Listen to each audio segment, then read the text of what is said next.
Un politique, un sportif, un homme. C'est vous, monsieur Guy, bonsoir. Notre entretien portera précisément sur ces trois aspects de votre personnalité. L'homme politique, tout d'abord. Monsieur Guy, on vous l'a rappelé tout à l'heure, vous êtes un des hommes politiques les plus populaires de Suisse et pourtant, vous avez quitté la politique fédérale il y a 14 ans déjà, mais beaucoup de personnes vous aiment toujours et vous aiment encore. Et quand on vous demande quelle est la clé de ce succès, vous répondez souvent par une boutade. C'est parce que j'ai un nom simple, à 3 lettres. Alors une question, M. Ogui. Voulez-vous dire que Ogui, O-G-I, est un organisme génétiquement illustre? Monsieur le professeur, mesdames et messieurs, que vous veniez, subjonctif, écouter le français fédéral de Kandersteg me fait énormément de plaisir. Je dirais c'est formidable. Merci beaucoup.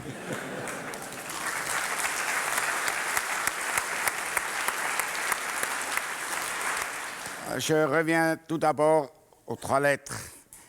Et quand j'ai travaillé pour les Nations Unies, j'ai appris, si vous voulez faire passer un message, surtout dans les Nations Unies, au commencement, il faut raconter une petite histoire. Donc, à cause de ces 3 lettres, M. Couchepin, il ne faut pas lui dire, mais M. Couchepin était dans le train de Berne à Martigny. M. Couchepin dans le train, on ne peut pas très bien s'imaginer. Et il avait oublié les livres intellectuels. Il n'y avait que le Nouvelliste. Et après Fribourg, il a commencé à faire des mots croisés. Il y avait une question. Un ancien conseiller fédéral avec 3 lettres. M. Couchepin a commencé à réfléchir. Et il fallait changer le train à Lausanne. Et tout juste avant Lausanne, ça y est, il avait la réponse. Vous savez qu'est-ce qu'il a écrit, un ancien conseiller fédéral avec 3 lettres? Moi. Alors,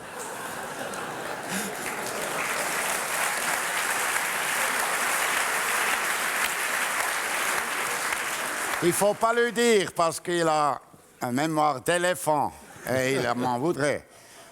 Tout d'abord, en ce qui concerne la popularité, monsieur le professeur, vous savez, la popularité est très dangereuse.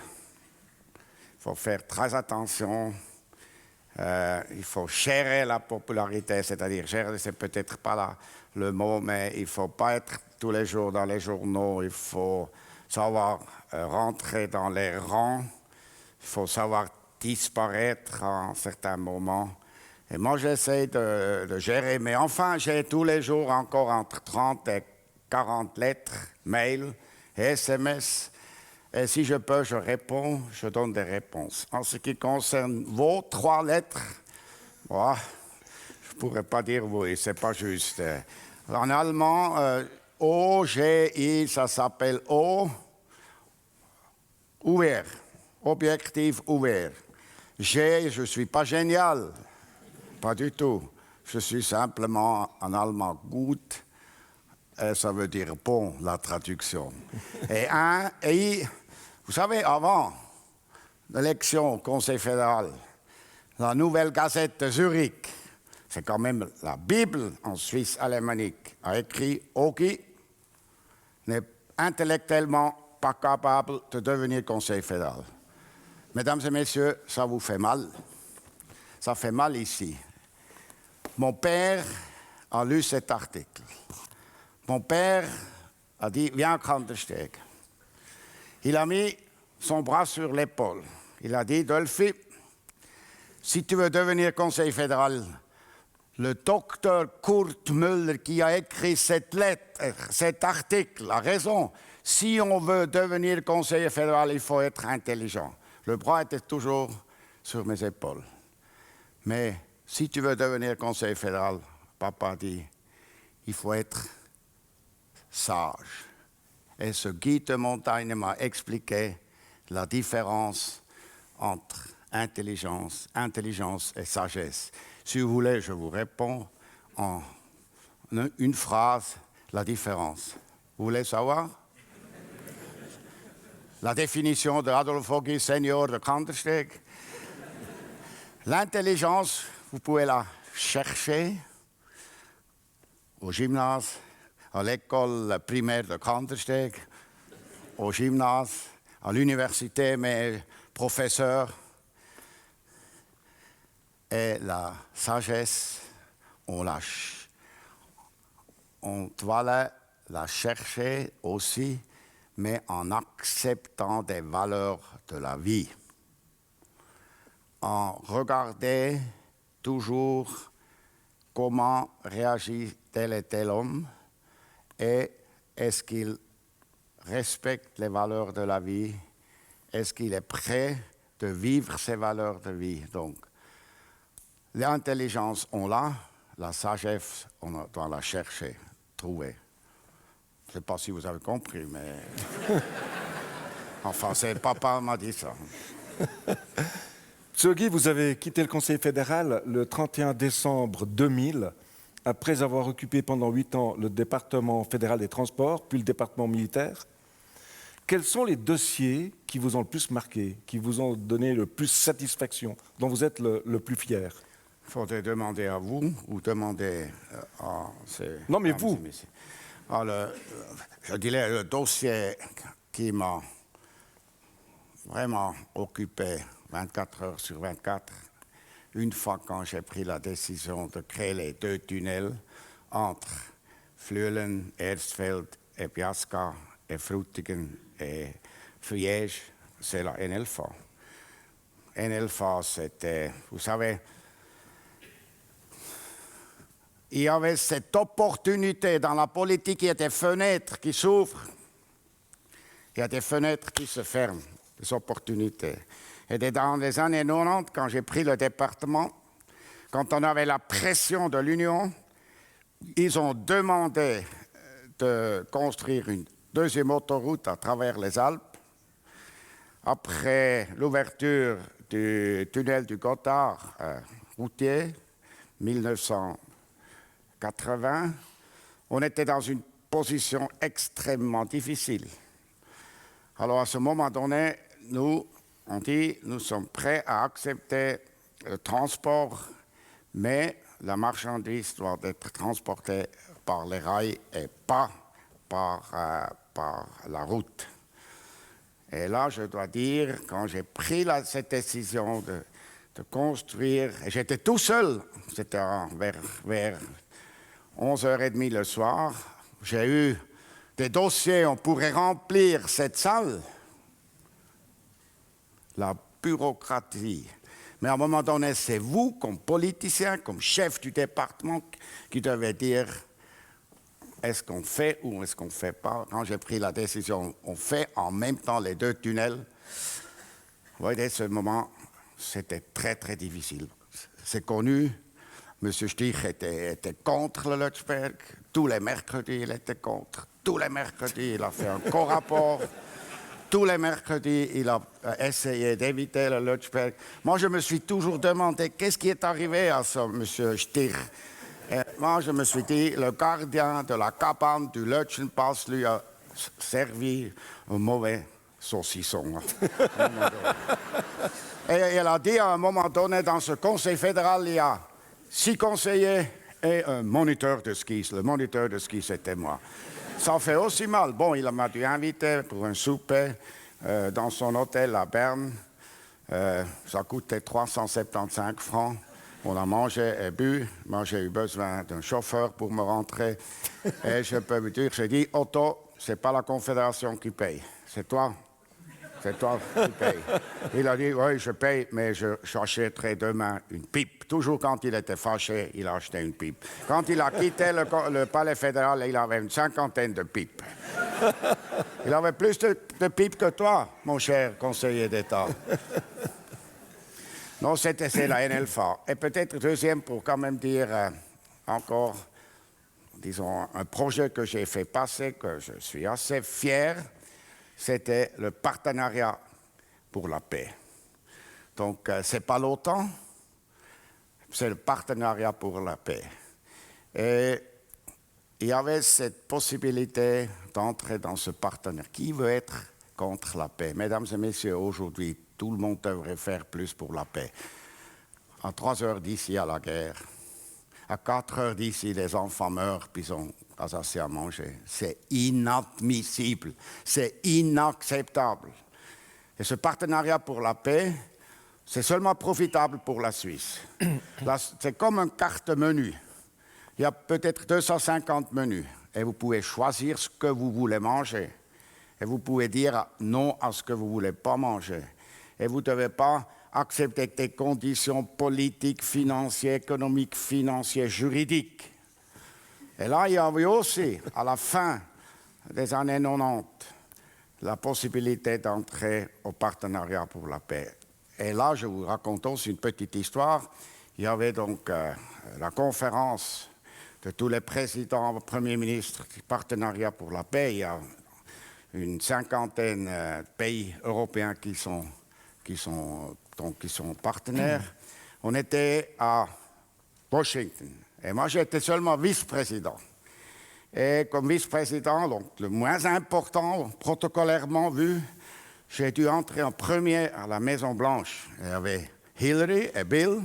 Et ils m'ont salué. Et il m'a dit, Hillary et Bill ont dit, look around.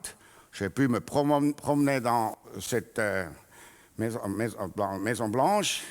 Il y avait des bureaux ouverts, alors j'ai tout de suite pris le contact. J'ai dit que je venais de la Suisse et pas de la Suède. J'ai discuté avec d'autres. Et on avait le dîner, discours. Et naturellement, comme j'étais le moins important, seulement comme vice-président, ma voiture venait en dernier. Alors, quand je voulais partir, Bill Clinton a dit « Stay, rest ». Mesdames et messieurs, ce soir, j'ai bu trop de verre, je me suis saoulé, dans l'intérêt de la Suisse. Mais Bill Clinton savait que je venais de la Suisse et pas de la Suède. Il savait que je venais de la Suisse et pas du Swaziland. Bill Clinton venait toutes les années en Suisse. Bush, jamais en Suisse. Obama, jamais en Suisse. Et quand j'avais un problème, même comme simple conseiller fédéral, je pouvais téléphoner à Bill Clinton. Et quand il y avait un problème, il a dit « Je t'envoie un émissaire et on va régler le problème ». Mesdames et messieurs, parfois il faut rester et boire des verres, même si vous n'êtes pas alcoolique, dans l'intérêt de la fonction, n'est-ce pas? Oui, mais alors, il faut avoir un chauffeur pour rentrer. Il faut avoir un chauffeur pour rentrer. Ah, toujours. Comme un chauffeur. Ça ne coûte rien à la Confédération, monsieur le dit. Vous avez entretenu des relations amicales également avec le président Mitterrand, aussi avec M. Kofi Annan, l'ancien secrétaire général de l'ONU, qui est, je vous le signale, docteur en droit de l'Université de Neuchâtel, de notre faculté. Et ces relations amicales, qui semblaient marquer la politique avant, semblent s'être un peu estompées maintenant. On a le sentiment que, par exemple, les Européens nous boudent, ils viennent plus volontiers en Suisse, on accueille moins volontiers des personnes avec ce sentiment-là. J'aimerais souligner que j'ai fait beaucoup de fautes dans la langue sportive, fautes de quart. Je n'ai pas tout réussi. Et j'aimerais clairement dire aujourd'hui, c'est beaucoup plus difficile à gouverner que quand j'étais moi au gouvernement. Dans les années 80-90, on avait des amis comme Mitterrand, comme Kohl, comme Blair, comme Clinton. Les Italiens nous comprenaient, et les Autrichiens. Bref, ils connaissaient notre système politique. Je me rappelle, en 1993, j'étais la première fois président de la Confédération. J'étais aussi ministre de l'Énergie. On avait une conférence à Paris. Et mes collègues, ils m'ont toujours envoyé beaucoup de, je dirais, entre guillemets, policiers, parce que mes collègues pensaient toujours, oh, il peut dérailler, il faut le contrôler, n'est-ce pas? Alors moi, j'étais à Paris, je reçois un téléphone du président Mitterrand. Et le président Mitterrand dit, j'aimerais voir le président de la Suisse pendant 10 minutes à l'Élysée. Moi, j'avais pas de voiture, notre ambassadeur Brunner, qui était toujours à New York, à Washington, il n'était pas encore accrédité à Paris. Je devais organiser moi-même le voyage de l'endroit où on était un peu en dehors de Paris, à l'Élysée. J'ai trouvé un Volvo bleu. Et il y avait... Tout le monde voulait venir avec moi. Moi, j'étais avec une grande délégation. On était, je crois, 12. Alors, vite, j'ai pris dans cette Volvo 2 dans le coffre derrière. On est entré à l'Élysée. La garde en position. Mitterrand sur le perron. Là où Hollande attend les autres. Mitterrand a vu ce spectacle, de sauter du coffre derrière. Moi, j'ai dit, quelle impression, nom de nom, aurait dit de la Murat. Alors, le protocole de Mitterrand dit, vous pouvez vous faire accompagner par 2 collaborateurs. Alors, j'ai pris celui-là qui parlait le mieux français et celui-là qui était le plus sage. Alors, les autres pouvaient avoir du café et des gâteaux. Alors, j'étais chez Mitterrand 90 minutes. 90 minutes. Et à la fin, il me dit, je veux voir où vous êtes né et je veux voir votre papa. Et il est venu. Et vous savez, le protocole français est venu à Berne, a dit atterrissage à Belp. Les Français ont mesuré la piste, ont dit notre président ne va pas atterrir à Belp. On a dit, il a le même type d'avion que nous. Et nos conseillers fédéraux, ils partent, ils atterrissent à Belp. Vous savez, les Français ont dit, vous avez 7, nous on a seulement 1. Après, il est venu, je suis allé le chercher à Payerne et il y avait un deuxième avion qui est venu avec ses collaborateurs et collaboratrices. Cet avion est allé directement à Interlaken parce que les conditions, il fallait 20 lignes de téléphone ouvertes, direction Paris. Alors, c'est seulement le Bellevue à Berne et le Victoria Jungfrau d'Interlaken qui entrent en ligne de compte. Et moi, j'ai fait avec lui le passage par l'Emmental en hélicoptère. Alors, Mitterrand me demande, Monsieur le Président, c'était toujours très formel, Monsieur le Président, comment s'appelle ce village ici en bas? J'ai dit Tsatsivil. Il a dit Tsatsivil. Après, il me demande combien de socialistes? J'ai dit 0.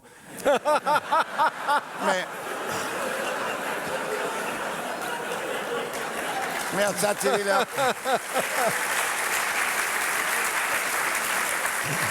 Après, on a continué. On arrive dans la région de Shangnau. Dans la région de Shangnau, là où il y a le champion de ski Feutz, Shangnau. Alors, il commence nouveau. Monsieur le Président, comment s'appelle ce village ici en bas? J'ai dit Shangnau. Après, il me demande de nouveau combien de socialistes. Mais à Shangnau, il n'y a pas de socialistes. J'ai dit 0, Monsieur le Président. Après, il me dit, est-ce qu'il n'y a pas de socialistes dans votre pays? Alors, je savais, j'ai compris le message.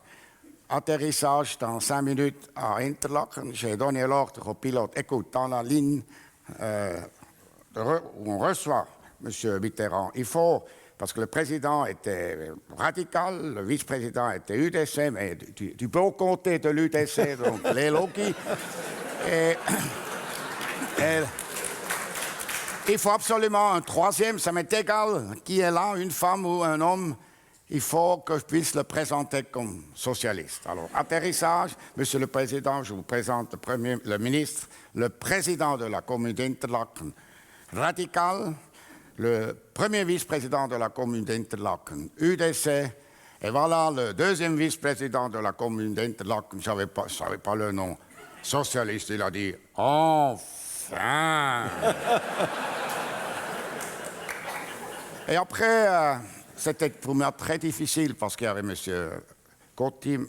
Delamura et Mme Dreyfus. Et lui, il voulait toujours à l'échelle du président. Les autres, j'étais vraiment dans une difficulté. C'est président et les autres, c'était que des ministres. Et on a publié un rapport sur notre politique européenne. Et ce rapport lui a plu. Après, il a fait une conférence de presse avec moi. Il y avait peut-être 200 journalistes. Elle a dit, j'ai eu des entretiens très intéressants avec le président Ogi. Et il y avait encore M. Delamuras, il y avait M. Cotier, et il a oublié le nom de Mme Dreyfus, et il a dit, et il y avait encore la femme de Genève. Moi, je ne pouvais pas le corriger, là, il fallait être très correct. Vis-à-vis de Sarkozy, j'aurais dit un mot, mais vis-à-vis de Mitterrand, pas. Alors, après, on est allé à Kandersteg, il est venu à Kandersteg. Là, la commune m'a donné une petite rue, tout près de l'église catholique. Si vous montez la prochaine fois à Kandersteg, c'est formidable là-haut, actuellement. Et moi, j'ai dit, écoutez, vous pourrez avoir cette route, et moi, je prends Champs-Élysées. Est-ce que vous êtes d'accord? Il était tout simplement, il était extraordinaire. Moi, j'étais plusieurs fois à Paris, personne ne savait. Le samedi après-midi, le dimanche après-midi, pour prendre le thé avec lui. Il était socialiste. Moi, vous savez de quel parti je suis, mais du beau côté, du bon loyal. Et lui, le dialogue avec lui, l'histoire dans cet homme, c'était extraordinaire. Et malheureusement, on voulait aller ensemble dans la région de Schaffhouse, parce que là, il était prisonnier chez les Allemands. Il pensait qu'il était en Suisse, et ce n'était pas le cas. Il voulait me montrer. Malheureusement, il nous a quittés. Et avec Kofi Annan, heureusement, il est en Suisse maintenant, parce que j'étais dans son bureau quand M. Chirac, non, c'était M. Sarkozy et M. Blair ont téléphoné. On vous offre un château avec tout le personnel nécessaire. Venez à Paris, ou please come to London, we will do everything for you. Et il est venu en Suisse, et il est devenu docteur honoris causa, et il est très fier. Avant-hier, j'ai téléphoné avec lui, c'est-à-dire lui m'a téléphoné, j'ai dit, je suis dans ton université. Il m'a dit, tu salueras bien tout le monde, embrasser, tu peux pas tout le monde. Merci.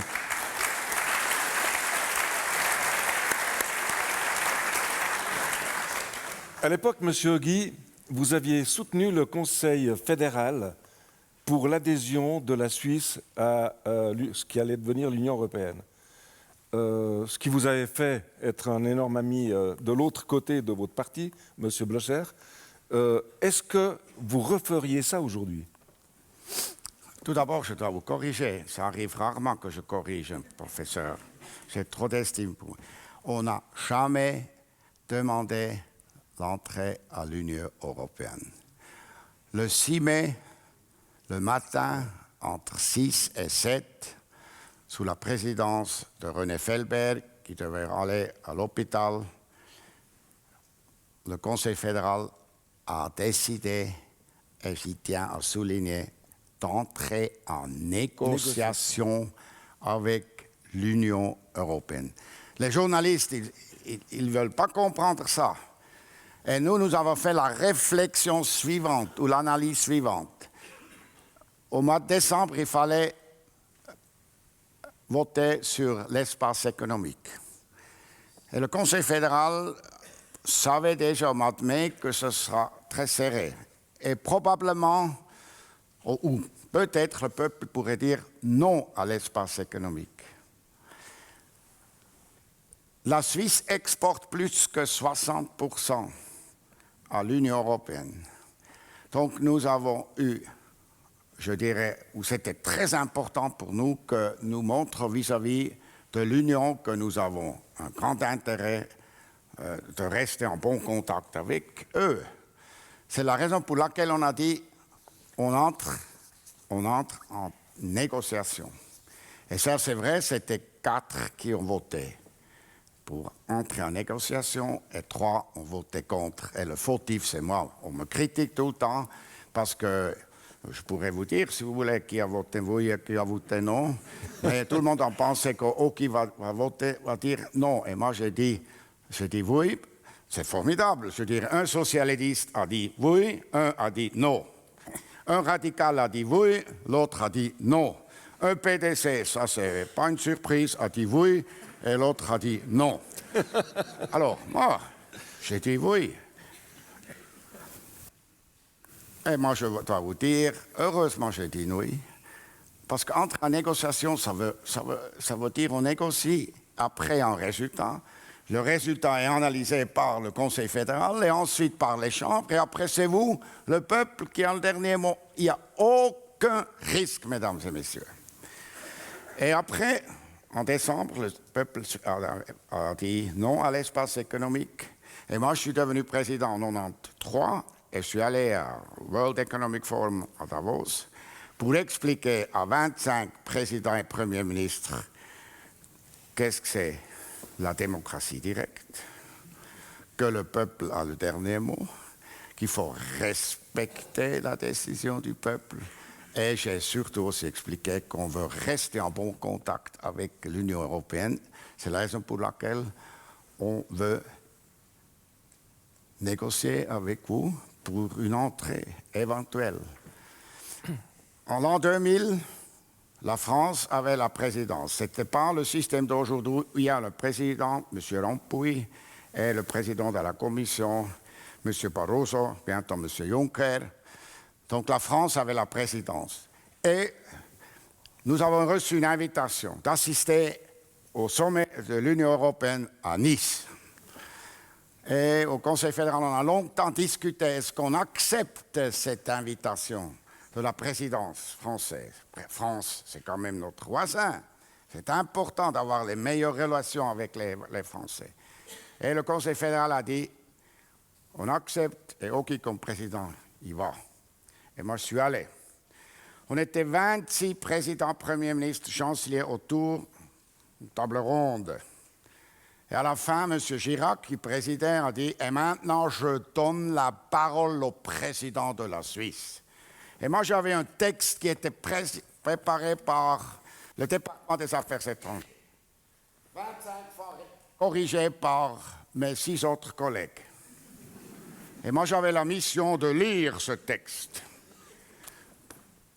M. Chirac dit, maintenant, je donne la parole au président de la Suisse. Et moi, je me suis entraîné comme un sportif pour bien lire ce texte, sans faute. Alors, M. Prodi, qui était président de la commission à côté, dit, ah, les Suisses, ils veulent toujours des avantages et des exceptions. Moi, je me suis fâché. J'ai mis le texte à côté.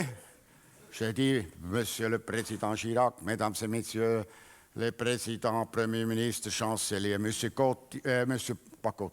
Prodi, ici à côté, pense que les Suisses veulent toujours avoir des exceptions. Je veux vous expliquer l'histoire suisse.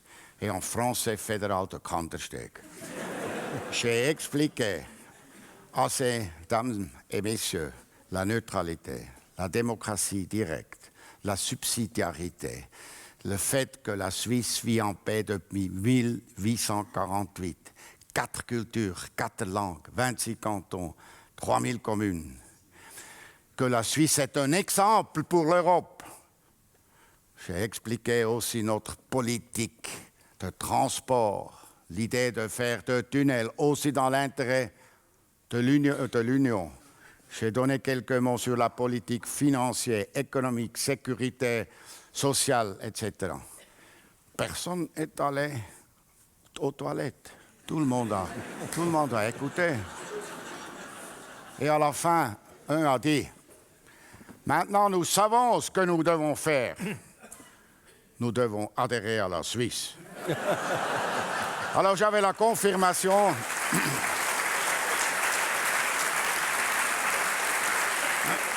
J'avais la confirmation ce que mon français était compris. Et le plus important, je ne dis pas le nom, a dit, chers collègues, la Suisse a fait en 1848 ce que nous essayons aujourd'hui à réaliser en Europe avec beaucoup de peine. La Suisse est pour nous un exemple. Voilà, ça serait notre article que nous devrons exporter, que nous devrions expliquer mieux. Alors, je corrige encore une fois, jamais, et ça c'est clair et net, jamais demandé entrée, on a demandé d'entrer en négociation. Et moi, je suis sûr qu'aujourd'hui, si on vote sur l'Europe, c'est 65% non et 35% peut-être pour aujourd'hui. L'opportunité, c'est-à-dire la fenêtre, est fermée. Mais je vous dis une chose, et votre président, votre conseil fédéral a tout mon soutien, il faut trouver une solution. Il faut trouver un modus vivendi avec l'Union. On est quand même à l'Europe, on n'est pas une île, et sur cette île, on se sent à l'aise pour encore les 100 ans à venir. Il faut avoir les meilleures relations avec l'Union et j'espère qu'on trouvera des solutions. Si vous voulez une solution ce soir, je vous la donne. Monsieur Guy, le président Valéry Giscard d'Estaing et l'ancien ministre des Affaires étrangères allemand, Monsieur Joschka Fischer, ont proposé cette année encore que l'Europe prenne comme modèle l'État fédéraliste suisse. Monsieur Giscard d'Estaing disait, je cite, « La Suisse prouve qu'une nation composée de peuples, de langues, de cultures, de religions, d'histoires différentes peut vivre dans la paix et le bien-être quand ces communautés se respectent mutuellement et mettent en commun leurs talents et leurs volontés. » Ma question est, croyez-vous à une Europe fédéraliste? Pour la première remarque, enfin, ils ont compris. Mais je l'ai plusieurs fois dit à Fischer, j'ai aussi dit à Giscard d'Estaing, j'ai eu l'occasion de lui dire, et il faut profiter de chaque rencontre, de leur dire, de leur montrer ce que la Suisse a fait maintenant, il y a 170 ans. Ouais. Moi, je n'y crois pas à une Europe politique. Ça ne va pas dans cette direction. Parce que la différence de culture, de langue entre Hammerfest et Sicile et entre Ural et Portugal, c'est trop grand. On ne peut pas comparer l'Europe aux États-Unis. Ça ne va pas. Mais l'Europe doit trouver une solution qui va plutôt dans la direction économique. Peut-être aussi une Europe à 2 vitesses. Peut-être c'était faux, disons, d'accepter ou d'adhérer à l'Union les pays, les anciens pays de l'Est. C'est aller un peu trop vite dans la politique. Il faut aussi avoir la patience. Il faut savoir quand le moment est donné, quand c'est trop tôt. Maintenant, les problèmes qu'on a avec les Russes. Enfin, ça... Moi, je n'ai pas de compréhension pour les Russes, mais je dois dire, grâce à Kohl et Gorbatchev, on a maintenant une solution en Europe. Et grâce à ces deux, l'Union soviétique, si vous voulez, n'existe plus, ce danger n'existe plus. Et M. Poutine, qui est actuellement du ancien régime, il a beaucoup de peine à digérer cette situation. Et là, il ne fallait pas de l'Union et aussi de l'OTAN, il ne fallait pas tout de suite essayer d'entrer à l'OTAN, par exemple l'Ukraine. On aurait dû choisir le système finlandais. Les Finlandais, ils sont dans l'Union, mais ils ne sont pas dans l'OTAN. Ça, c'est très important. Alors, on n'a pas brusqué les Russes. Aujourd'hui, avec cette façon de faire, on brusque les Russes, on ne réfléchit pas, on connaît. Les Américains, ils ne connaissent pas l'histoire et les Européens, ils sont aussi un peu oubliés. Il fallait faire un peu plus lentement, comme un guide de montagne. Un pas, assurer ce pas et après deuxième pas. Alors ça veut dire, moi je n'y crois pas à une Europe unie. Regardez ce qui se passe, les Écossais veulent former leur pays. Les Catalans veulent faire la même chose, il y a d'autres tendances, etc. Mais il ne faut jamais critiquer l'Union. Grâce à l'Union, on a la paix en Europe et on a une stabilité à l'Europe. Et pour moi, l'Union européenne était surtout un projet dans l'intérêt de la paix. C'est un UDC de Grandestedt qui vous le dit, mesdames et messieurs. Et c'est la raison pour laquelle moi, je ne comprends pas toujours cette haine vis-à-vis de l'Europe, cette haine vis-à-vis de tout ce qui vient de l'extérieur, cette haine, ce que l'Europe fait. Ça, ce n'est pas correct. Et maintenant, on a une grande chance de trouver une solution. M. Juncker vient d'un petit pays. M. Juncker, le nouveau président de l'Union, connaît la Suisse. Les vacances, il est en Suisse. Il a la compréhension, la sensibilité il connaît notre système politique. Alors, avec lui, il faut trouver une solution. Et moi, je suis persuadé qu'on va trouver une solution dans l'intérêt de la Suisse, mais aussi dans l'intérêt de l'Europe. Oui, merci. Je crois que...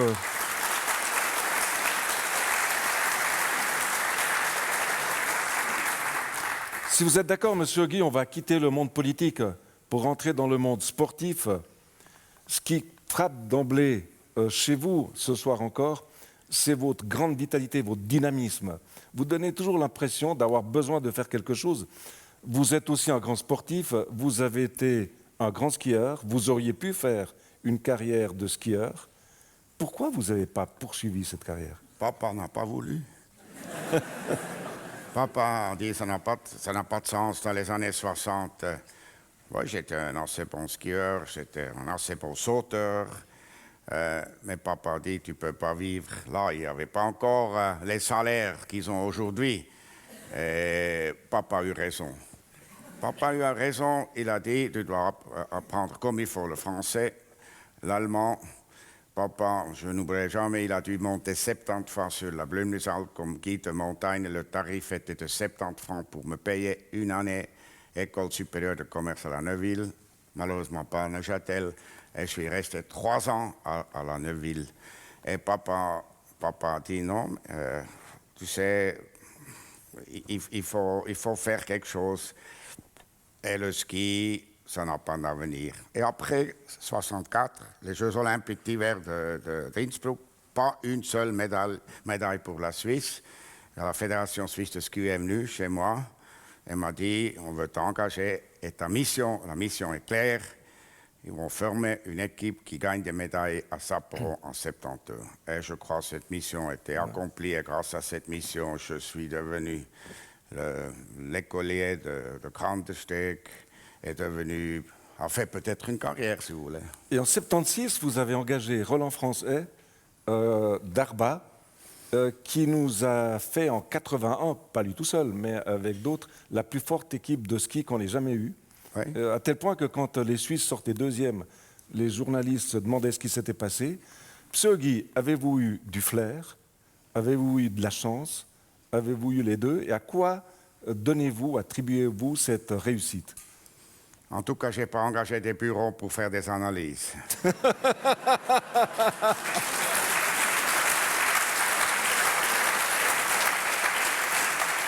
J'ai eu les deux, la chance et peut-être, j'ai toujours regardé comment quelqu'un marche, comment quelqu'un se déplace, comment quelqu'un mange, comment quelqu'un traite les collègues, les subordonnés. Aussi quand, par exemple, au département militaire, quand il fallait présenter au Conseil fédéral un nouveau divisionnaire ou commandant de corps, brigadier, moi je suis allé derrière lui toute une journée et après le soir, je savais qui je veux.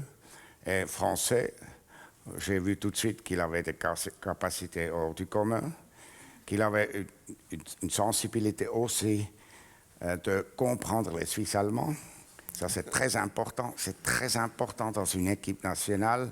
Et le pays a 4 langues, mais surtout dans une équipe de ski, il y a les Romands et les Suisses allemands. Et de les réunir, de les préparer pour arriver à un résultat, il faut avoir la sensibilité pour les Romands, mais aussi la sensibilité pour les Suisses allemands.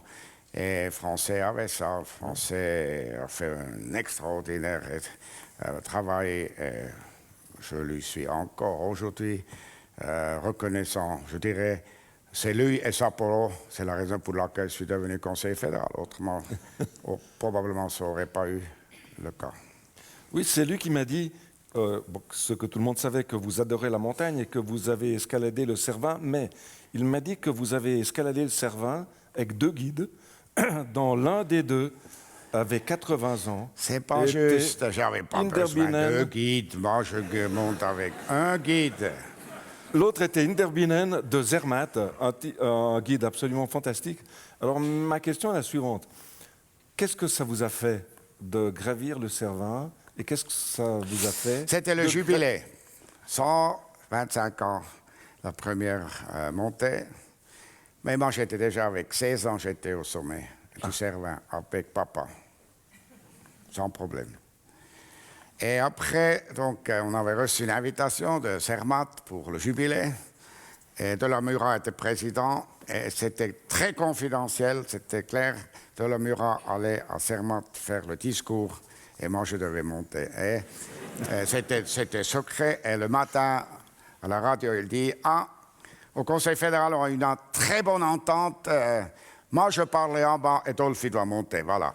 Et moi, je suis monté avec un guide derrière M. Interbienen. Derrière M. Interbienen. Parce que le respect voulait que je reste derrière lui. Et ce qu'il a fait, il est monté 500 fois sur le Cervin.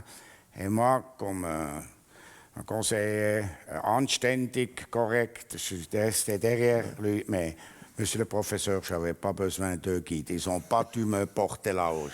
Je suis quand même grimpé. Je pensais qu'il vous aidait à monter vos problèmes. En sport comme en politique, vous avez eu beaucoup de succès. Vous avez aussi eu quelques échecs. Et en sport, l'échec le plus cuisant, peut-être, était le refus d'attribuer les Jeux olympiques d'hiver à Sion 2006. Et on les a attribués à Turin. Et j'avais lu à l'époque dans la Gazzetta dello Sport, la Bible du sport, qu'une partie de la victoire de Turin était due à l'intervention de M. Giovanni Agnelli et de Fiat, qui avaient fait marcher tout leur réseau. Et pourtant, vous qui présidiez la candidature suisse, avez dit « la Suisse a de loin la meilleure candidature ». Qu'est-ce que vous retirez de cette injustice?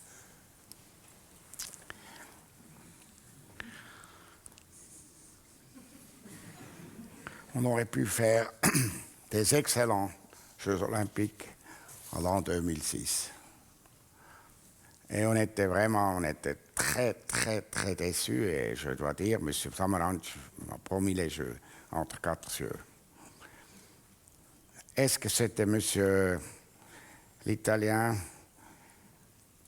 qui était à la base de cet échec? C'était Grindier? Oui, peut-être, mais je ne crois pas seulement.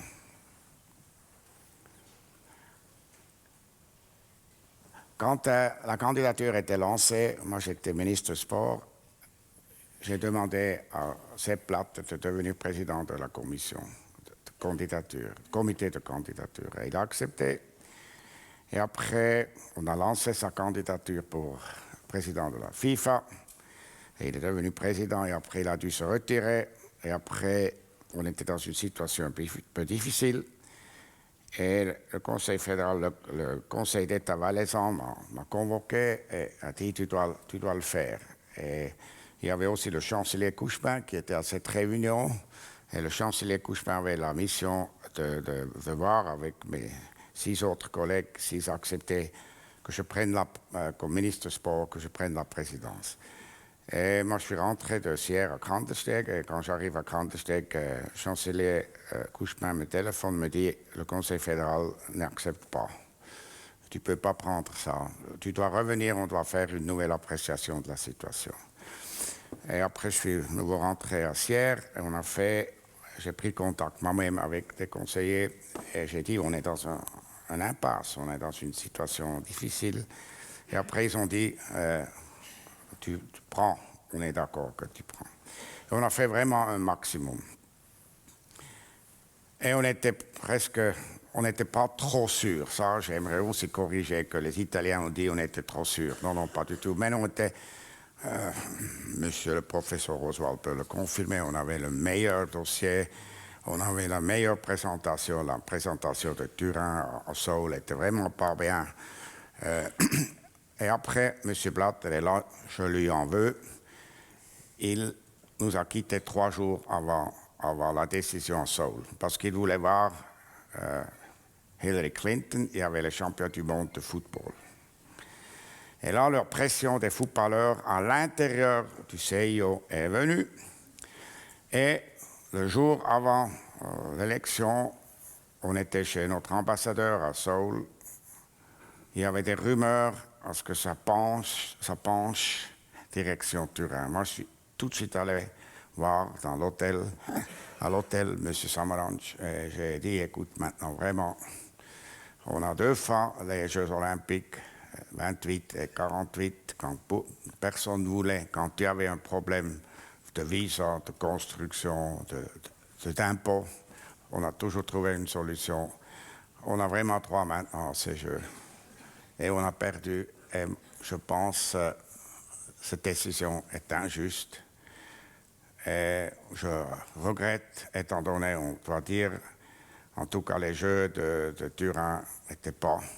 Moi, je suis un bon perdant, mais ce n'étaient pas les meilleurs Jeux d'hiver. Et on n'a pas encore tout à fait digéré cette défaite. Ça, je dois honnêtement dire, et je le dis en valaisan. Et pensez-vous qu'avec cette surenchère qu'il y a maintenant dans les Jeux Olympiques, la Suisse a une chance de se voir attribuer un jour des Jeux Olympiques d'hiver? Alors moi, je parlerai maintenant à M. Oswald. Moi, je pense qu'il faut que vous corrigez une chose. Il faut attribuer les Jeux d'hiver à un pays. Suisse, Autriche, Norvège, Suède, Allemagne. Nous, Suisses, nous pourrions organiser les Jeux d'hiver demain matin. On a tout. On a toute l'infrastructure, on a le bob, on a le biathlon à Lenzerheide maintenant, on a les pistes de ski, on a vraiment, peut-être ce qu'on devrait faire, une stade de glace pour un patinoire de vitesse. Mais le reste est là. C'est la raison pour laquelle le CIA, si tu me permets de le dire, a un problème. Si seulement les pays autoritaires organisent des Jeux d'hiver pour l'image de marque du CIO, c'est pas positif, c'est le moins qu'on puisse, aussi subjonctif. Alors c'est la raison pour laquelle il faut changer la formule maintenant.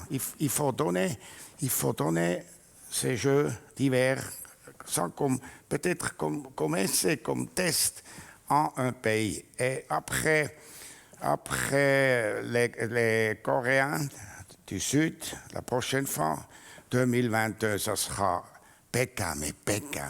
Ou on skie à Pékin, ou bien ce sera à Kazakhstan. C'est Kazakhstan qui va probablement le recevoir, mais après, il faut venir en Europe. Et il ne faut pas négliger l'Europe. C'est quand même le berceau du ski, du sport d'hiver. Et là, c'est la raison pour laquelle je dirais, tenez, vous devriez décider au mois de décembre à Monte-Carlo, en 26, il faut donner les Jeux à un pays. Il faut faire la même chose que l'UEFA, championnat du monde de l'UEFA. La prochaine fois, c'est la France, et après, c'est l'Europe. Et moi, je pense que ça donnerait nouveau cette image de marque que le CIO a besoin. C'est la raison pour laquelle, pour 2026, la Suisse devrait organiser. Et vous devez un peu baisser vos conditions en ce qui concerne les voitures, vos chambres, les cadeaux, le service médical.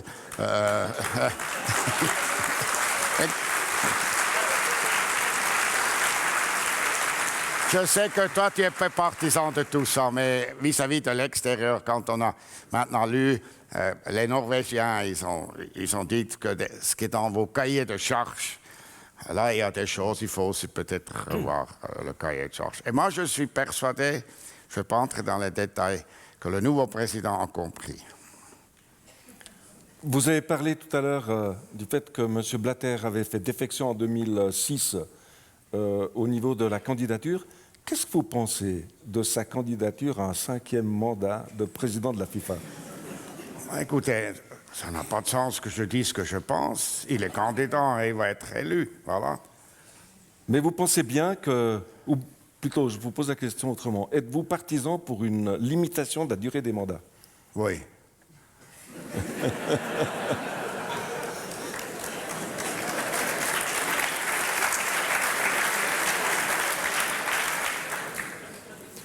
Et vous dites souvent, pour en terminer avec le sport, que le sport vous a beaucoup apporté. Que vous a-t-il réellement apporté? École de vie.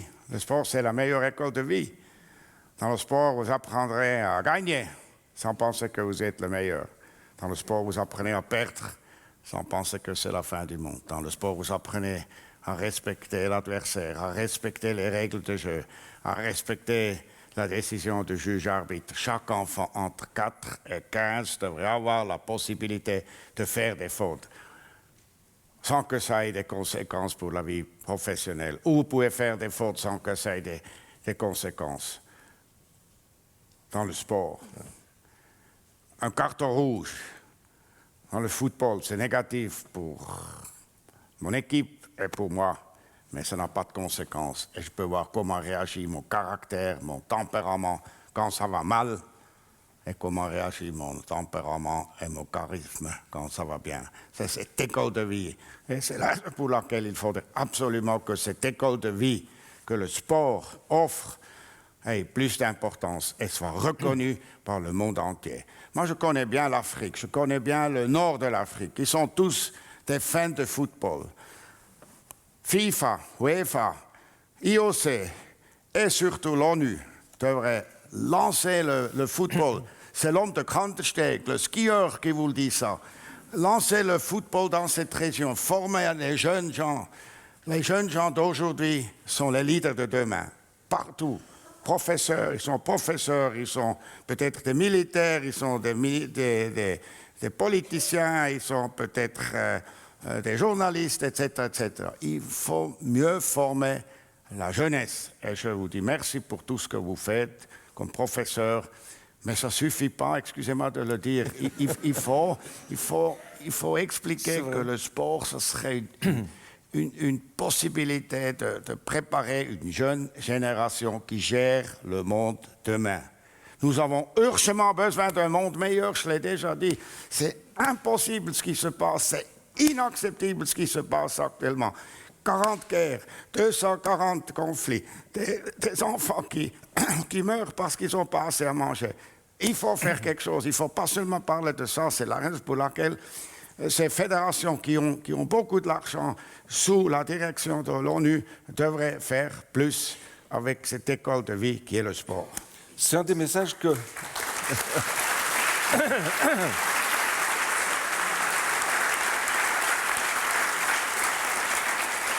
Est-ce un des messages que vous avez voulu faire passer quand vous avez été nommé conseiller personnel de M. Kofi Annan pour le sport? Moi, j'étais, je peux le dire une fois clair et net, j'étais bien compris en Afrique, même si je ne parle pas l'africain ou l'arabe ou je ne sais pas quoi. J'étais compris en Asie, j'étais compris en Amérique du Sud et en Suisse, on a rigolé. On a dit, par exemple, la commission, je parle maintenant aux conseillers, il y a le 8e conseiller fédéral. Vous savez qui c'est le 8e conseiller fédéral? C'est la délégation des finances. Là, il y a 4 conseils nationaux et 4 conseils aux États. Et eux, ils ont écrit en 2001, la Suisse a eu 2 problèmes graves, financièrement 2 problèmes graves. Un, c'était Swissair qui a eu cette, comment dirais-je, n'a pas plus volé. Et deuxième, c'était Oki, parce qu'il a touché 200 000 pour son travail. Mais moi, j'ai touché 1 franc par an. Le reste, j'avais besoin pour un bureau et pour payer un collaborateur et pour faire quelques voyages. Et ça, c'était un drame à Berne. Ils n'ont pas bien compris cette mission que j'avais et cette mission qui apportait tant d'impressions positives à la Suisse. En Suisse, on a rigolé, mais moi, j'ai lancé plus que 500 projets dans le monde. Malheureusement, mon successeur est un peu moins actif, il va partout, mais il ne lance pas des projets, mais je ne veux pas le critiquer, chacun fait à sa façon. Mais à Berne, ils n'ont pas compris, voilà. Oui, c'est vrai qu'on a déploré le manque d'engagement du Conseil fédéral à cet égard, quand on sait qu'on a la plupart des grandes fédérations internationales ici, on a un terreau qui devrait faire comprendre au monde politique l'importance du sport et du soutien au sport, notamment chez les jeunes. Vous savez, moi j'étais le premier qui est devenu même secrétaire général adjoint. Ça donne beaucoup de jalousie à Berne. Hein? Vous savez, les tuiles sont bougées, les tuiles. Ça donne beaucoup de jalousie. Peut-être le deuxième. Bon, maintenant, il y a pas mal de professeurs et de gens qui travaillent pour les Nations Unies, mais ils étaient jaloux que j'étais si près de Kofi Annan. Voilà, ça c'est un fait, voilà. Prochaine question. Êtes-vous un homme de pouvoir, Monsieur Guy? Plutôt. À un moment donné, il faut faire une analyse. Est-ce que vous voulez être conseiller qui fait des conseils, qui donne des informations, qui travaille plutôt à l'arrière-plan et qui ne veut pas prendre des risques ni la responsabilité. Et dans le militaire, à un moment donné, quand j'étais caporal, chez les grenadiers, ce ne sont pas les moins bons, c'est les meilleurs. Là, j'ai senti que je voulais mener, je voulais prendre des responsabilités, je voulais aussi prendre des risques. Je ne voulais pas devenir conseiller fédéral. J'avais pensé que je pouvais devenir conseiller. Je voulais non plus devenir patron de Nestlé ou de Novartis ou de Swatch. Mais je voulais être chef, peut-être d'une petite unité, mais je voulais être le chef. Et j'étais prêt à prendre les responsabilités. Et à la Fédération suisse de ski, je devais dire où je voulais aller. Je devais donner des ordres. Vous savez, dans ma vie, il y a quelques mots qui étaient très importants. À un moment donné, quand tous les professeurs, ingénieurs disaient le percement du Gothard n'est pas possible.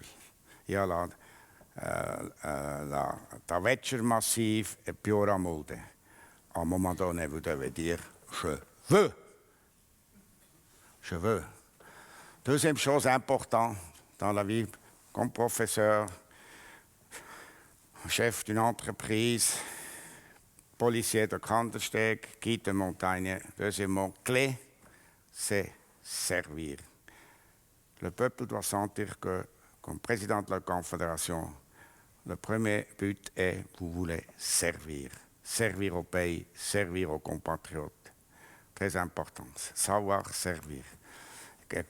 Troisième chose qui était importante, c'était les 4 M. Je dis d'abord en allemand, man muss Menschen mögen. Il faut respecter les gens, les êtres humains, même s'ils ont un autre bord politique, même s'ils n'ont pas la même idée, même ils vous contredisent, etc. Il faut les respecter et sentir est-ce que là, il n'y a pas une raison derrière cette position qu'il défend.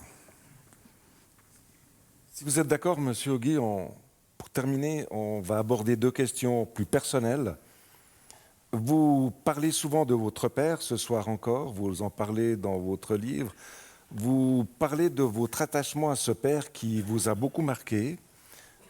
Parlez-nous de lui et dites-nous qu'est-ce qu'il vous a apporté pour vous avoir autant marqué. Mon père était l'exemple. Si on veut, on peut.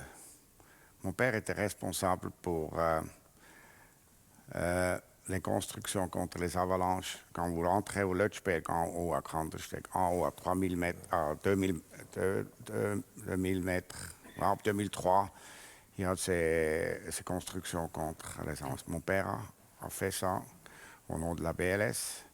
Et maintenant, il n'y a plus d'avalanches qui descendent. Alors, c'était dur. Il a travaillé du lundi matin jusqu'à samedi à midi. Il était président de la commune. Il était forestier. Il est arrivé samedi après-midi et il est monté comme guide samedi après-midi à la Blümlisalp, au Pietschhorn, Lötschental, au Cervin. Il est rentré le dimanche soir, et souvent dimanche soir, vers 8 heures le soir, il y a un téléphone, il y a des alpinistes qui sont en difficulté à Blümlisalp. Il n'y avait pas encore d'hélicoptère. Il est allé, il n'était jamais fatigué, il était toujours positif. Il m'a jamais chifflé quand il fallait parler avec moi. Il m'a parlé quand par exemple, je ne voulais pas entrer à l'école de sous-officier. le matin à 4 heures, je devais prendre le train pour aller à Lausanne. Il est venu avec moi, très calme. Et là, il y avait encore des wagons de chemin de fer. Il y avait des portes, vous pouvez entrer, l'autre côté, vous pouvez sortir. Il a assuré que je ne suis pas entré, sorti. À des moments très difficiles, il était avec moi. Je n'oublierai jamais. Et quand il m'a donné aussi le courage d'accepter la candidature pour le Conseil fédéral, il ne m'a pas dit « tu dois le faire ». Mais aujourd'hui, je suis reconnaissant parce que si je serais entré avec la qualification que je suis le meilleur, vous ne pouvez pas progresser. Il y a maintenant les conseillers qu'on a portés parce qu'ils sont les meilleurs. Moi, je suis entré, on m'a considéré comme Tom, pour ne pas dire le mot. Et là, vous avez la possibilité de progresser, de faire mieux tous les jours. Non, je dois beaucoup à papa et à maman. Je ne voudrais pas oublier maman. Ça, c'est très important. Vous en parlez moins. Et moi, j'ai aussi un professeur à l'école. Ce professeur, tous les matins, avant de commencer les leçons, il a fait 3 choses avec nous. La prière, le chant et la politique. Il ne nous a pas dirigés politiquement dans une direction, mais il nous a dit le jeudi matin quelques mots, ce que le Conseil fédéral a décidé le mercredi. Il nous a montré, on n'avait pas encore PowerPoint slides comme hier. Il y avait une carte, il nous a expliqué par exemple, la guerre entre Corée Nord et Corée Sud. Nous n'étions pas très intéressés à ce que ce professeur disait, hein, prière, chant et politique, mais il nous a fait réfléchir. Et peut-être il nous a donné la bonne direction. C'est très important. Une dernière question, Monsieur Guy. Votre vie a connu, on l'a vu tout à l'heure, et vous l'avez rappelé, des succès, quelques échecs et aussi un drame. Vous m'avez autorisé à en parler. La mort de votre fils Mathias à l'âge de 35 ans par cancer. Il était juriste. Et pendant une année, vous vous êtes retiré de la vie publique. Alors, j'ai 2 questions. Comment avez-vous pu faire son deuil, votre deuil? Et où avez-vous trouvé les ressources nécessaires pour trouver un apaisement dans la musique, dans la nature, dans les lectures? Deuxième question, clairement, la nature. Discussion avec pas mal de gens, parce qu'il faut quand même se rendre compte que nous ne sommes pas les seuls. Et j'aimerais dire ici, nous ne sommes pas les seuls qui ont dû vécu. C'est le pire des choses qui puissent vous arriver. De perdre un enfant, et vous n'avez que des questions et pas de réponses. Et moi, j'avais plus qu'une année et je n'ai pas encore digéré, j'ai toujours des questions. Je cherche tous les jours pourquoi. Et c'est très difficile de recevoir une réponse. Mais j'ai dit, et je savais, et Mathias m'a dit, ils veulent que nous continuions à vivre, avoir choix. Et il m'a dit 2, 3 choses que maintenant, au commencement, peut-être je n'ai pas assez bien compris, mais maintenant je comprends. Et encore une fois, je sais que nous ne sommes pas les seuls, ma femme et moi et ma fille. Et quand je parle de ça, je reçois toujours une vingtaine, une trentaine de lettres et des livres que je devrais lire qui pourraient m'aider. Je remercie tout ça. Mais c'est, à un moment donné, il faut aussi, c'est pas bien ce que je dis maintenant, mais boucler, pas les comptes, mais une fois essayer de suivre la vie, ce que Mathias m'a donné. Et quand ma femme et moi on voyait des problèmes, nous allons souvent. Il est à Kandersteg, donc la tombe de Mathias est à Kandersteg. Et moi, je serai aussi là et je vais revoir Mathias, je suis persuadé. Mais tout ce que j'ai dit ce soir, en comparaison avec ce qui nous est arrivé, c'est rien. Pire des choses était de perdre son fils, qui était juriste, comme vous, et qui était un homme très correct. Et il a même certainement dû souffrir parce que son papa était conseiller fédéral.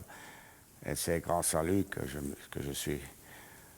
j'ai été missionnaire prêté. C'est lui qui est venu et m'a dit, papa, tu es maintenant fatigué, retire-toi. Je lui suis très, très reconnaissant. Quand on vit un drame pareil, on est parfois poussé à faire un peu un bilan sur soi-même, un bilan de sa vie. Comme il y a un certain nombre de jeunes dans la salle, que souhaitez-vous leur léguer à ces jeunes, à cette génération actuelle comme message? À y croire,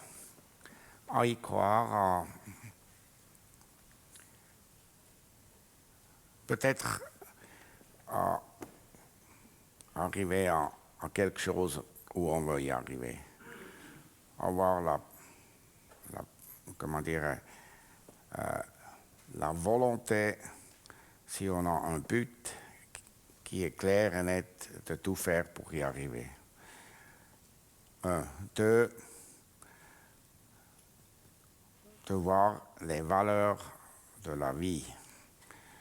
Je n'ai pas bien expliqué la différence entre sagesse et intelligence, mais la sagesse contient le respect, contient aussi de se contrôler et de voir est-ce qu'on est vraiment prêt, est-ce qu'on est vraiment prêt à aller dans une direction qu'on peut toujours, je dirais, accepter et surtout,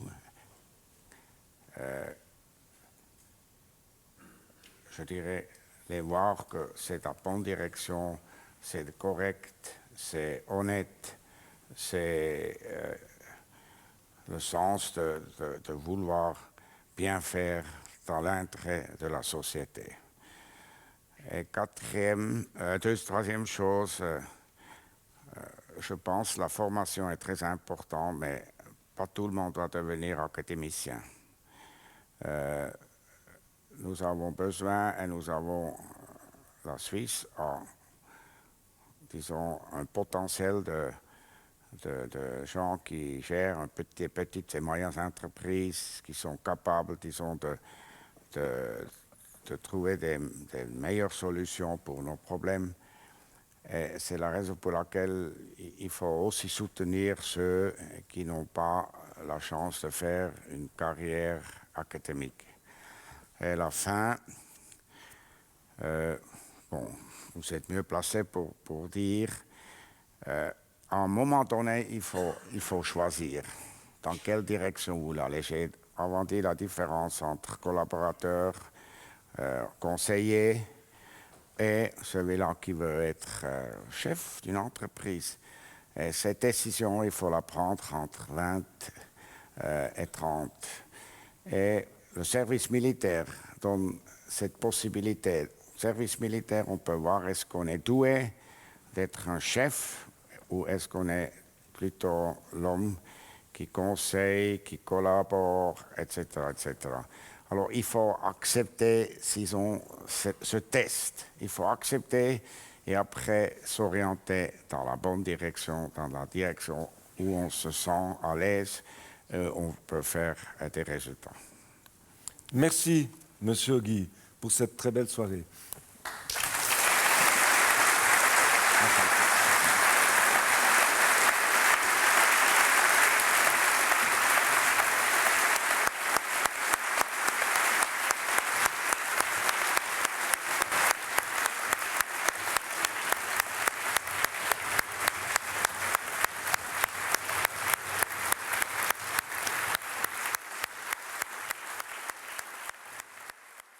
Eh bien, c'est plutôt un remerciement que j'aimerais vous donner.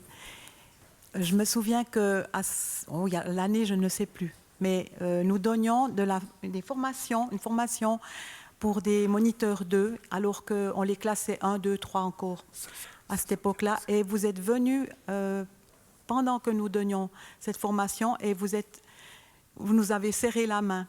Et puis, j'ai trouvé ça extraordinaire et je vous en remercie parce que je ne crois pas qu'on voit très souvent cela maintenant. Ça se passait donc à Macolin.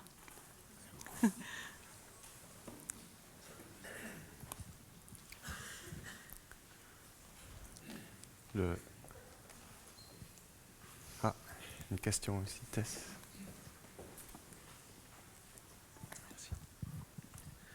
Au vu de ce que coûte une candidature olympique, est-ce que vous êtes toujours convaincu du sens que ça a aujourd'hui donc? J'ai pas compris. Vous pouvez peut-être un peu plus fort? Ouais. Au vu de ce que coûte une candidature olympique, est-ce que vous êtes toujours convaincu que pour la Suisse ou pour n'importe quel pays, ça a du sens aujourd'hui?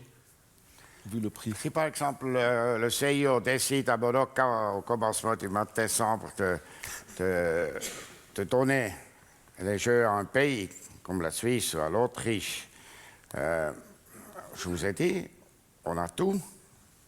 Et le CIO est même prêt, avant que Norvège a dit non, le CIO était prêt à offrir à l'organisateur 1 milliard de dollars. Moi, je pense qu'il faut aussi, et je parle aussi maintenant avec Monsieur le Président Oswald, les fédérations sportives, avant les Jeux, ils viennent toujours et ils veulent améliorer l'infrastructure. Ils veulent profiter des Jeux pour améliorer l'infrastructure. L'infrastructure qui n'est plus utilisée après. Par exemple, les tremplins de Turin. Personne n'a sauté, même Amman n'a pas sauté après les Jeux olympiques. Moi, c'est tellement faux. Excuse de me dire, le bassin environ à Athènes n'est plus utilisé. Si? Alors, je corrige, je présente mes excuses, mais je n'ai pas vu qu'il y a des compétitions internationales là. Mais bon, peut-être avec intention, j'ai pris maintenant parce qu'il était encore président de la Fédération internationale. Mais souvent, les installations, ça, c'est pas utilisé. Et les fédérations, donc fédérations des spécialistes, même le ski, ils posent des conditions, ils veulent des améliorations au point de vue infrastructure. Et ça, là, il faut dire aussi à un moment donné. Et je vous dis même une chose. La Suisse pourrait organiser demain les Jeux d'été. Jean-Pierre, tu es d'accord avec moi? On a tout. Il faudrait construire un bassin pour la natation. Mais on a le tennis à Bâle, on a les stades de football, on a le sport d'équestre à Genève ou à Saint-Gall, on a les stades pour le handball, on a le kayak sur la Simmental. L'athlétisme. Pour le boxe, pour la lutte, on a vraiment tout. La Suisse pourrait organiser demain matin les Jeux olympiques d'été. Ça serait possible. Si vous ne venez pas avec des conditions... Non, il faut être réaliste. Il faut revenir dans le réalisme. Et on a encore Macolin. On a tout. C'est pas vrai? Aide-moi! C'est vrai, Dolph. J'aimerais profiter quand même, au nom de tous ceux qui ont été des étudiants, des copains, des collègues, par Neuchâtel ou ailleurs, te dire merci pour ce que tu as fait pour le sport. Parce que j'aimerais quand même dire une anecdote. Je ne sais pas si tu te souviens encore. Tu n'étais pas encore conseiller fédéral. Tu étais encore peut-être au Grand Conseil bernois. C'est possible. Je ne suis pas tout à fait sûr. Au Grand Conseil. Moi, jamais voulu. C'est vrai, c'est vrai. Enfin, tout de suite au Conseil national. Je pense avoir voté pour toi une fois dans le canton. Et puis je vote à la Neuville. Merci. Mais seulement pour toi, s'il te plaît. Seulement pour toi. Le reste, c'était à gauche. Hein. Et tu te souviens que j'avais eu une offre de changer un peu d'orientation, de sortir un peu du système étatique de Macolin. J'avais fait pas mal d'années. Et de monter en centre sportif à Loèche-les-Mains. Et j'étais venu te voir. Mais je vous voyais encore, Dolph Ogi, à ce moment-là. Il était directeur d'Intersport, je crois, à Gumligen, dans la banlieue bernoise. Et il m'a reçu et je lui ai demandé conseil. J'ai choisi Adolphe Auguy, que je connaissais parmi des centaines d'autres personnes du sport suisse, et j'ai choisi lui. Et il m'a écouté. Ensuite, il m'a dit, voilà, je te fais apporter un café, je te donne un quart d'heure, tu réfléchis encore, moi je vais réfléchir à ce que tu m'as dit, et je reviens et je te donne ma réponse. Et il était venu, il m'a donné une réponse comme il le fait, claire et nette. J'ai fait cette orientation, j'ai fait cette expérience, je suis revenu dans le système après. Mais merci pour tes conseils, merci pour ce que tu as fait. Et si les gens t'aiment aujourd'hui, c'est simple, c'est que tu les as aimés beaucoup plus encore. Merci, Dolph.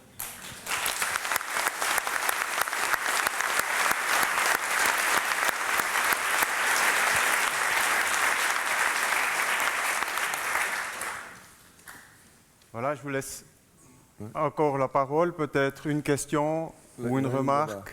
On a, voilà. Dernière. Merci Chris, on va prendre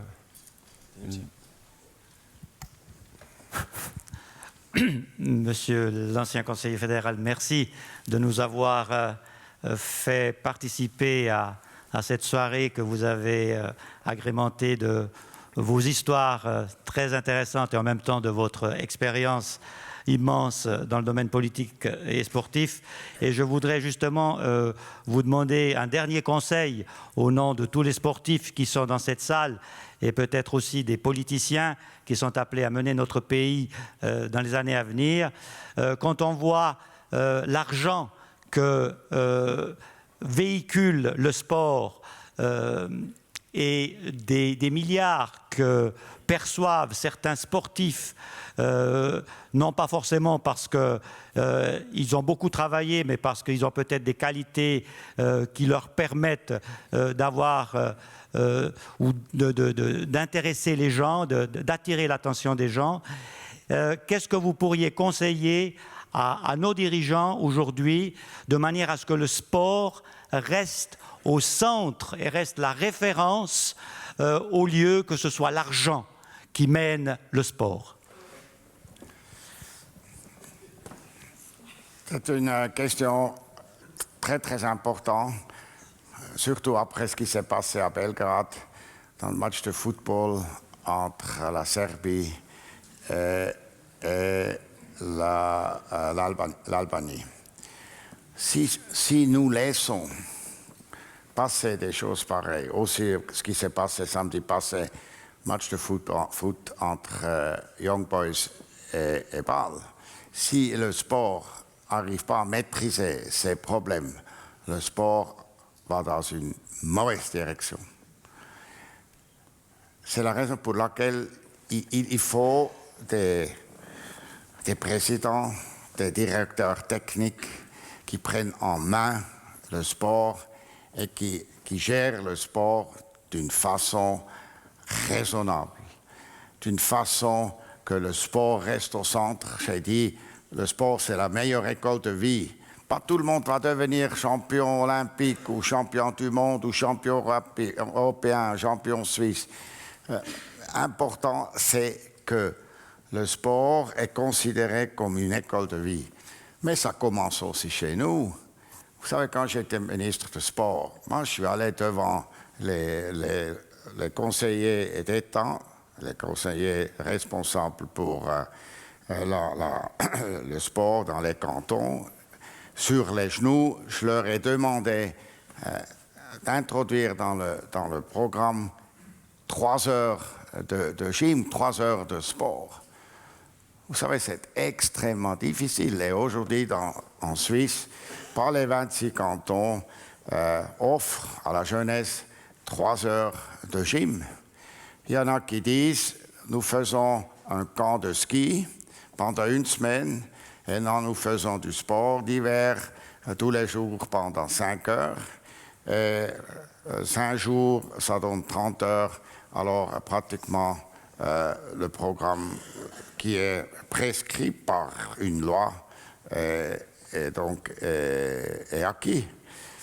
Et il ne faudrait pas toujours critiquer chez nous, critiquer chez les autres parce que aussi voir ce qui se passe chez nous. Moi, je comprends que ceux qui ont un talent hors du commun, comme Federer, ou comme Lara Gut, ou comme Cancellara, que eux, ils gagnent de l'argent, ils gagnent la vie. Mais quand je vois ceux qui font la course d'orientation, dernièrement, j'étais à Zermatt où il y avait les 5 jours de course d'orientation.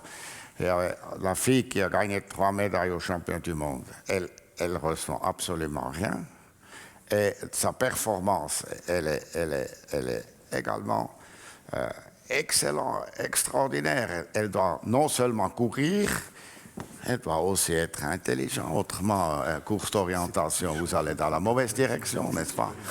Et là, je pense, les fédérations sportives et le comité olympique suisse, je suis assez clair et net, devaient chercher un équilibre, de traiter ces disciplines sportives où on ne peut pas gagner, mais où on a des résultats. Il faut les soutenir. Longtemps, nos fondeurs n'avaient rien et nos skieurs, disciplines alpines, gagnaient de l'argent.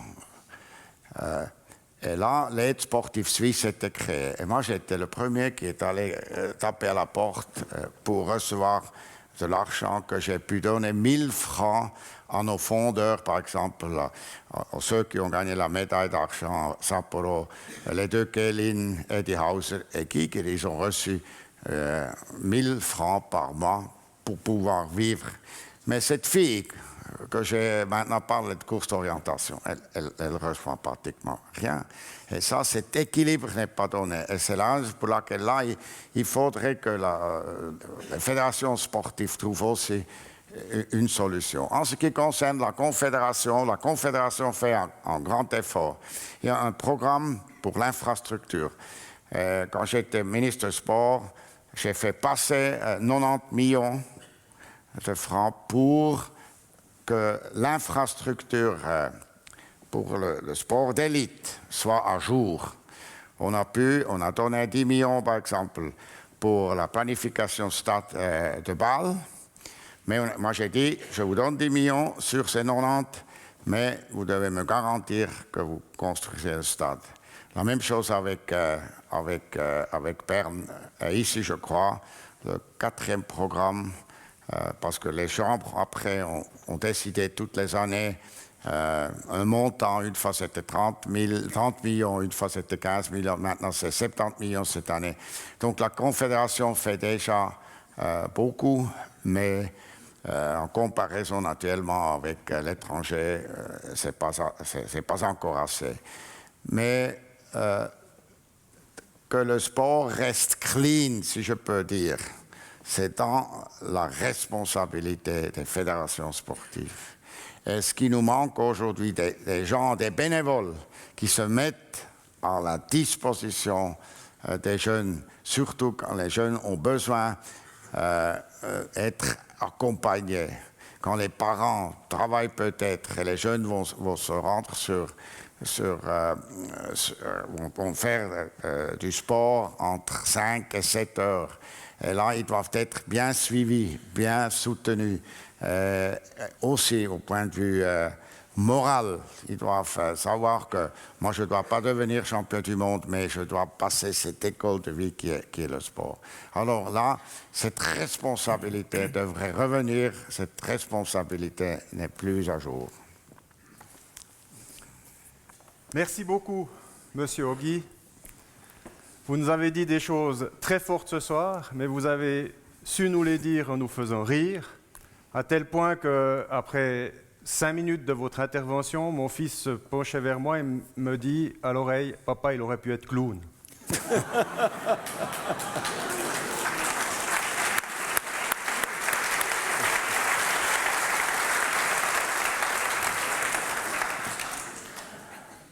Alors, avec Pierre Marco, on a aussi joué un tout petit peu au clown cette semaine et pour vous remercier, nous avons fait une photo pour vous.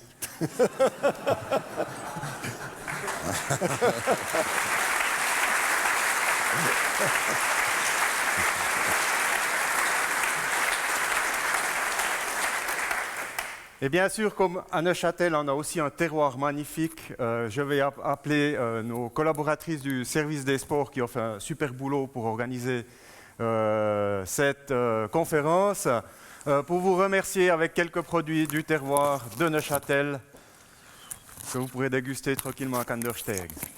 Merci.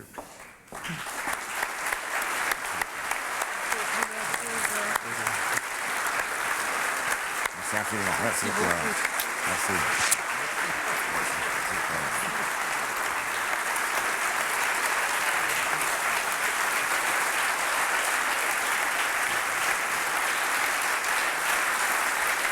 Merci beaucoup.